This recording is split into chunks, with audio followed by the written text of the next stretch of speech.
Let's go to Linda from Los Angeles. KKLA is the station. Hello, Linda. Welcome to New Life. How are you? Well, I'm doing better now that I'm on the phone. Yay. Good. What's happening? Well, my daughter came to visit for Thanksgiving, and her husband has been hitting her. And she actually showed me bruises on her body. She told me before that they were having bad fights, but now, it's like, no. Mm-hmm. He's ex-military. He's got PTSD. This is dangerous. I'm very unsure what my next step should be because now I have information that I need to do something with. Yeah, you really do. And what does she say is the reason that she didn't call anybody for help? Well, they were in couples counseling through the military, but, with COVID and everything, it went to a Zoom call. And then he got upset with the counselor and canceled the whole thing. But see, here's what you'd want to teach your children. If you have problems in marriage, you call a counselor and you work it out. If you're ever hit by your spouse, you call the police. That's domestic violence. And you simply have to have zero tolerance for ever being hit. That's easy to say, but you got to understand he's got an arsenal of guns in the house, and when he's crazy, he will kill the police that come. You're talking about a situation that your daughter is trying to manage, and it's a volatile situation. Hostage situation. And you're kind of supporting her doing that. And I think you've got to be the one to encourage her to take a bold move. We'll talk about it when we come back from this break. I'm really glad you called and sorry for what she's having to go through. We're back. Steve Arterman here. We're talking with Linda. One of the things she said after I said something was, it's much easier to talk about and more difficult to do. Boy, is that ever true. So true. We realize that it's easy for us, but when it's very personal and close to home, most people get really paralyzed.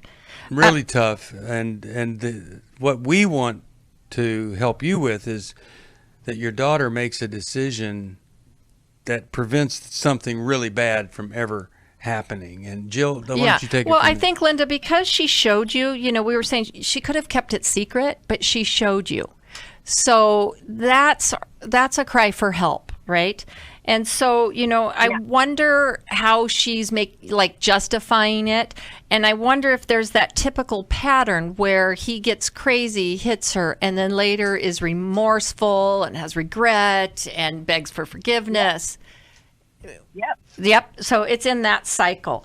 So, one of the things is to encourage your daughter during that cycle, when he's in the remorse phase, I'm wondering if he's more reasonable and more open to suggestions. And, this would be a time to maybe, be a little softer with him and, kind of point out that there's a problem, that he's struggling.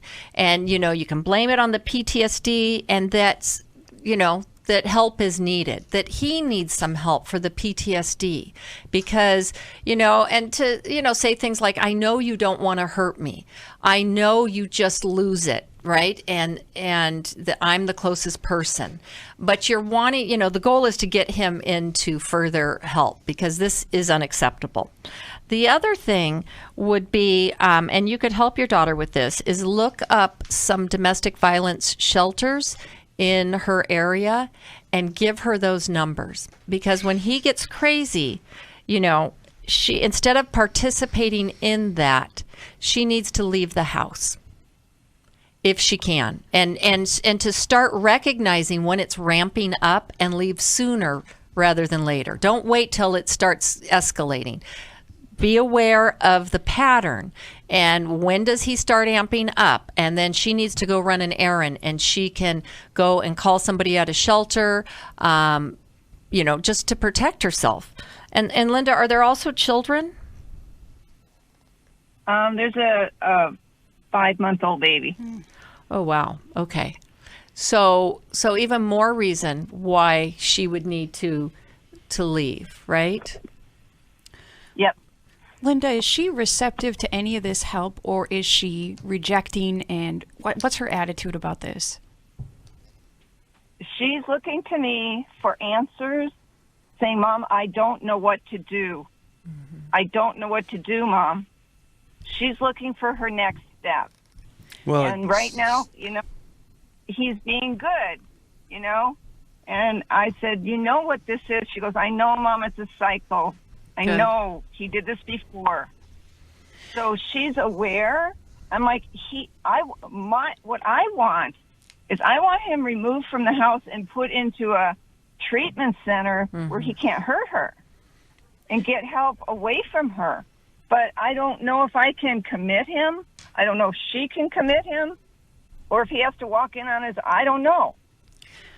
Linda, it's likely that your daughter needs more than just you, which can relieve some of the pressure from you, because you don't have to have all the answers for her. You just have to point her in the right direction. And so recommending that she get a therapist who can help do the safety planning that Jill is talking about, who can help her stay in the right frame of mind, because in domestic violence, it's so likely that she will go back to wanting to stay with him, that she wants to forget about the problem, sweep it under the rug, especially when things are good. Or wants to believe him in those times of remorse, Yes. right? But now she's at least out of that denial in terms of she's saying it's a pattern.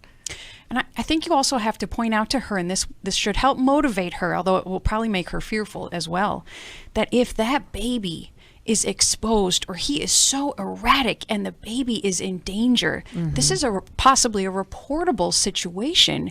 And so an organization like Child Protective Services may eventually have to get involved, or could be involved, because it provides resources, it does an evaluation, and it helps safeguard that child. Okay, so here, let's just be really concrete. At a minimum, your daughter needs to get into counseling with someone. With someone who specializes in domestic violence Yep. issues, right?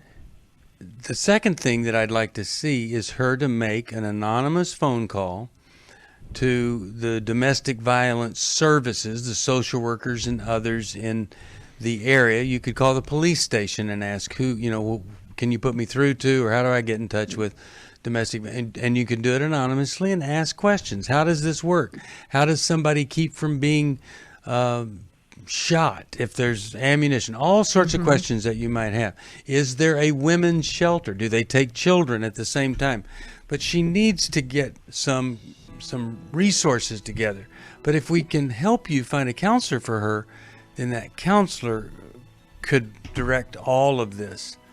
But for her to try to keep a lid on him, keep him from shooting the police, No, yeah. it's really, really dangerous. And I'm glad that you have the kind of relationship where she could tell you this. But we don't want to minimize it, because it must be really bad Yeah, for Linda, her to tell somebody. look up the Sheepfold. You're in Los Angeles, and they have shelters for women and children who are in these types of situations. Yeah. They And are it's- not in Los Okay, they're in Orange County, though. No. Her daughter. All right. Oh, they are not. Okay, gotcha. Okay. Sorry. We'll be back right after this.